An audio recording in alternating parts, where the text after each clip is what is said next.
deliberately, because the greatest resource we have as a nation is our human capital. And to be able to sharpen and mold that human capital, it is education that is the instrument for us to make our human capital that much better. And therefore, every coin we invest in education is an investment in the right place.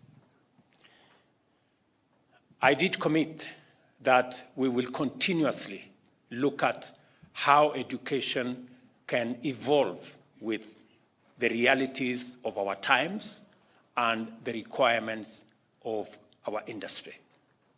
And that is why CBC becomes a big component of aligning our education to the requirements of our present and making sure that it is prepared to deal with the challenges of the future. And that's why a lot of work, a lot of investment, and that's the reason why I put together the Presidential Working Party on education, because education is important.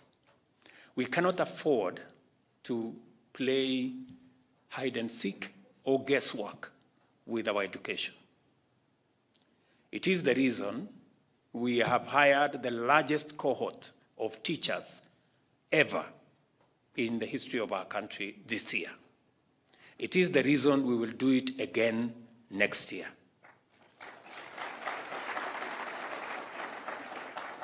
And